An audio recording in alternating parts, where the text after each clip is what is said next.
Hey folks, Matt from artoftheimage.com. We've been talking a lot about the Fuji and the Fuji compared to Nikon and Canon and even the Sony systems lately. And the ongoing recurring theme has been that people are very happy when they've switched to the Fuji X system. And I can understand why. I really like the system. I have the little XT20 right here. It's a great little camera. Looks-wise, this is enough right there to make you want to buy it. It's a beautiful little camera. But incredible performer, 24 megapixels. It's got the beautiful X-Trans sensor in there. It's got a partially flippy up. It's got flip-up screen, not the full vari-angle, but it's better than a fixed screen. And it does 4K video. So what not to like? All in at well under $1,000 for the body. Put a link below. You could check out what the current prices are available on these. And we have a viewer writing in with some comments about another reason to go with the Fuji system. One I've touched on before in regards to the Sony system, or perhaps more of a reason why not to go with the Sony system and choose any other system. This is a comment from YouTube username Unum Sed Leonum. So I don't know if that's supposed to be a Latin term that I'm not aware of what it means. In any case, that's the YouTube username. Hope I said it right. I have from the A7R to the Fuji X-T2, so they've switched from. Reason, the preposterous prices of native lenses for the Sony. The adapted lenses, Canon, on the Sony rendered impressively beautiful images on all accounts, sharp as a tack. In the case of a 70-200 f2.8 IS L2, the 100 f2.8 IS Macro L, the 85 f1.8 stop down a tad, clear, the right amount of contrast, but unusably slow AF. I have mixed feelings about the switch. Sony's output was unquestionably better, understandably so. Full frame, 1.5 times the resolution, and excellent sensor. But Fuji's, for an APS-C size, are very good, a tad better than the full frame Canon EOS 5D2 I had before the Sony.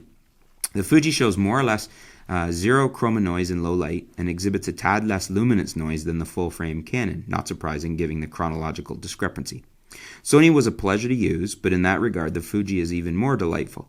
The dedicated manual controls, the physical design, smaller, beautifully designed metal lenses. With a mic grip, the Fuji fits my hand like a glove and feels better than any camera I've used to date, including the Sony and all the Canon DSLRs I had prior to the switch to mirrorless.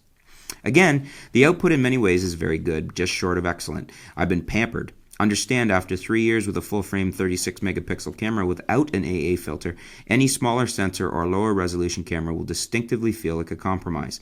The Fuji may be less so. My main pet peeves with the Fuji are a greater tendency to give off ugly color casts, reflected from the environment, clothing, walls, etc., than any other camera I've used till now. To confirm this, I'd have to do a side-by-side comparison, which I cannot since my non-Fuji gear is sold by now. The lesser overall resolution than I'd gotten used to through the ownership of an A7R, the lacking clarity compared to Sony's output. I've taken to lifting clarity to max in Lightroom since the switch to Fuji. With Sony, I never had to do that. A fraction or two sufficed with Sony.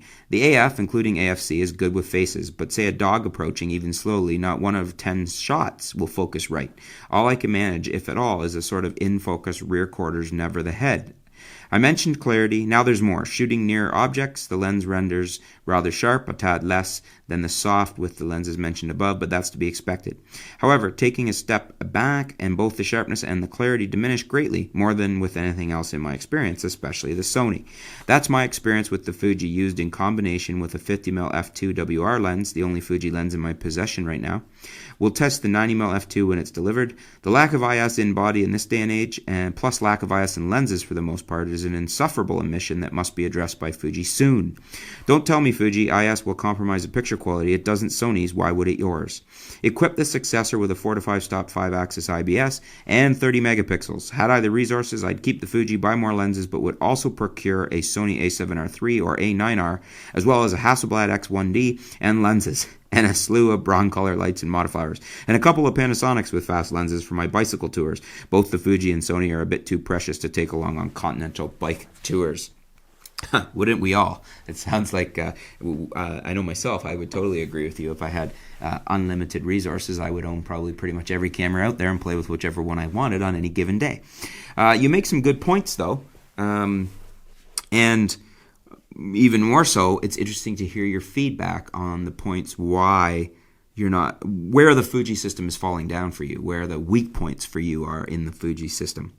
And that's interesting because you don't often hear people pointing out so many weak points with the Fuji. I'm curious, guys, what do you think? Have you shot Fuji? Do you own Fuji? And would you agree with the drawbacks or the weak points expressed here by Unum Sed Leonum? Let me know in the comments below. Are you seeing this? Are you seeing some of this? Is there one specifically that really hits home for you? Let me know in the comments below. And if you haven't seen any of this, let me know that in the comments below as well. Let's just discuss it. Thanks for your feedback. Stay tuned. We'll be back soon here at artoftheimage.com.